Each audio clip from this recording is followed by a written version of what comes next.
नमस्कार दोस्तों, आशा करता हूँ आप सब अच्छे होंगे। मैं आपको अपने YouTube चैनल लेखपाल डायरी पर एक बार फिर स्वागत करता हूँ। साथियों, जिस प्रकार दीपावली से पहले केंद्र सरकार के क्रम में राज्य सरकार भी महंगाई भत्ते में जो वृद्धि होती है उसकी घोषणा करती है, और उसके साथ साथ ये जो आपका महंगाई भत्ता होता है, ये आपका जो विगत जो वर्ष होता है उसके जुलाई से देय होता है। कहने का मतलब है कि जो आपके 3 महीने की पेमेंट दी रहती है उसकी पेमेंट दोस्तों के साथ जो महंगाई भत्ता अतिरिक्त होता है उसे एरियर के रूप में प्रदान कर दिया जाता है, और साथ ही जो अगला महीना होता है उसमें ये भत्ता उसी के क्रम में आगे चलता हुआ दिया जाता है। ठीक है, तो साथियों हम इसी क्रम में बताएंगे। मैंने आपको पहले ही बता दिया था कि 3% की वृद्धि होने की संभावना, जो कि आप देखिए 3% की वृद्धि हो रही। और साथ ही साथ इस वीडियो में दोस्तों एक चीज़ मैं आपको सिखाऊंगा, आखिरकार ये जो 3% की महंगाई भत्ते की इंक्रीज होती है ये आखिरकार कैलकुलेट किस प्रकार की जाती है, क्योंकि बहुत साथी होती हैं 55% से 58% हो गया, वो जानकारी उनके पास हो जाती है, पर ये आखिरकार ये 55% 3% किस आधार पर हुआ, पिछली बार जो 2% हुआ था वो किस आधार पर हुआ, तो इसकी पूरी हम गणना करेंगे। छोटा सा वीडियो होगा, बहुत इन्फॉर्मेटिव होगा, पूरा अंत तक देखिएगा। साथियों पहले इसको थोड़ा पढ़ लेते हैं हम।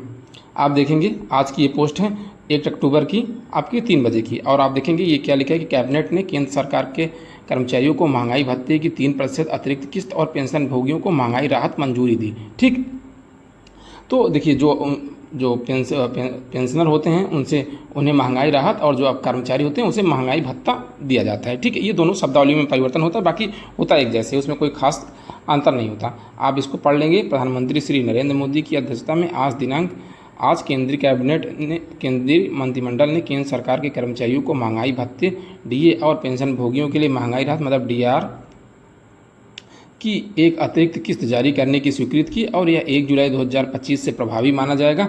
यह मूल वेतन या पेंशन में मौजूद 55% की दर से 3% की अतिरिक्त वृद्धि है, जिससे मूल्य वृद्धि की भरपाई की जा सके। महंगाई भत्ते और महंगाई राहत दोनों में बढ़ोतरी से प्रतिवर्ष राजकोष पर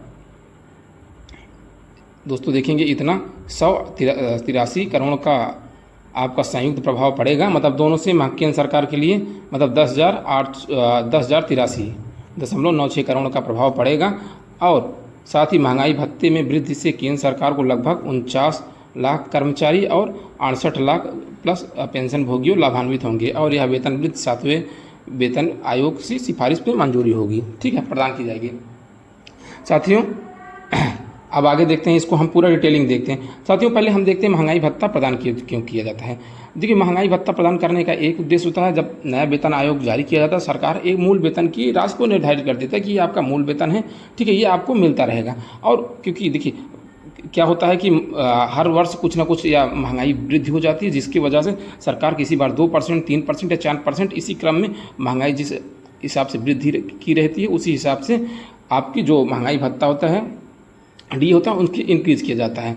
अब देखिए, जो आपका महंगाई भत्ता है उसको निकालने के लिए दोस्तों एक प्रमुख इंडेक्स का प्रयोग किया जाता है, जिसे हम सीपीआई कहते हैं, मतलब कंज्यूमर प्राइस इंडेक्स, यानी उपभोक्ता मूल्य सूचकांक का बहुत महत्वपूर्ण योगदान होता है। क्योंकि दोस्तों आप देखेंगे जब हमारा पिछली बार जो आपका डी आया था वो कितना हुआ था पता है, 55.99%। मानिए आप समझिए 0.01% की वजह से आपको पूरा 1% का हानि हो गई थी। ठीक है, क्योंकि इसमें दोस्तों होता क्या है कि जो आपका आखिरी में कंज्यूमर प्राइस इंडेक्स निकल के आता है उसका जो पूर्णांक होता है उसी को हम एज अ कैलकुलेट मानते हैं। जो आखिरी का पॉइंट होता है, चाहे 0.01 हो या 0.99 हो, इसको हम कैलकुलेट नहीं करते हैं। देखिए इसमें अंतर बहुत है, लेकिन इसको हम कैलकुलेट नहीं करते, जो बेसिक होता है इसी को हम कैलकुलेट करते हैं। ठीक है, अब इसका हम कैलकुलेशन का आपको फार्मूला दिखा देते हैं। साथियों देखिए, इसको कैलकुलेशन के लिए एक सीधा फार्मूला यूज़ किया जाता है। जो आपका सीपीआई निकाला जाता है उसमें क्या होता है कि जो आपका लास्ट 12 मंथ का होता है उसे कंज्यूमर प्राइस इंडेक्स का एवरेज कर लेते हैं। कहने का मतलब है यदि आपको डीए निकालना है, अगर आप डीए निकालेंगे, इनका जो फार्मूला होता है साथी, इसका फार्मूला क्या होगा 1/12, और आपका सीपीआई आपका लास्ट 12 मंथ का सीपीआई। ठीक है, लास्ट 12 मंथ का सीपीआई, ये आपका लास्ट 12 मंथ का सीपीआई हो जाएगा, मतलब 12/12 कर देंगे, मतलब वो आपका एवरेज हो जाएगा। ठीक है, ये हो जाएगा 12। उसके बाद माइनस इसमें क्या घटाते हैं पता है, 261.4 ये हो गया। उसके बाद इसे हम डिवाइड किससे करेंगे, 261.4 इंटू मल्टीप्लाई दोस्तों ऊपर 100 कर देंगे। दोस्तों ये 261.4 क्या है, 261.4 क्या, ये 261.4 है कि जो आपका जब छठा वेतन आयोग था उसका लास्ट CPI था। कहने का मतलब है जो आपका छठा वेतन आयोग था उसका लास्ट फाइनेंशियल ईयर देंगे।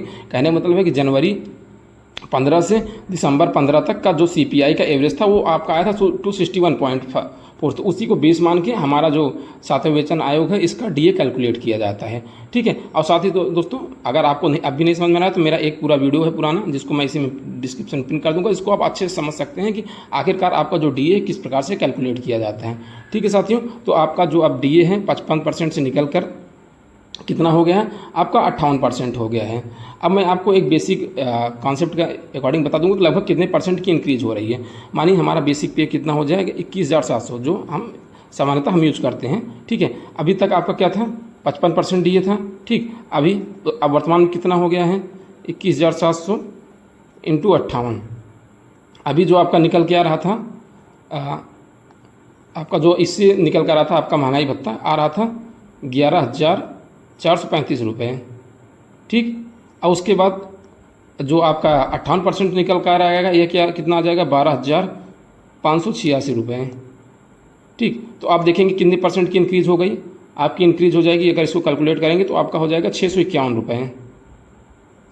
ठीक साथियों 651 रुपये। अब ये क्या होगा कि आप देखिए क्योंकि आपका ये महीना चलने लगा अक्टूबर, तो जो अक्टूबर महीने की अब जो आपकी सैलरी मतलब पेमेंट बनेगी इसमें क्या होगा कि आपका DA इंक्रीज करके आएगा। बाकी जो आपका जुलाई हो गया, अगस्त हो गया, सितंबर हो गया। ठीक, जुलाई अगस्त सितंबर मतलब मल्टीप्लाई बाई 3 ये पैसा आपको एरियर के रूप में मतलब जब भी आपकी पेमेंट आएगी उसमें निकाल देंगे। अगर इसको आप कैलकुलेट करेंगे ये 3 5 मतलब 1953 रुपये आपका एरियर के रूप में ये आपका मिल जाएगा।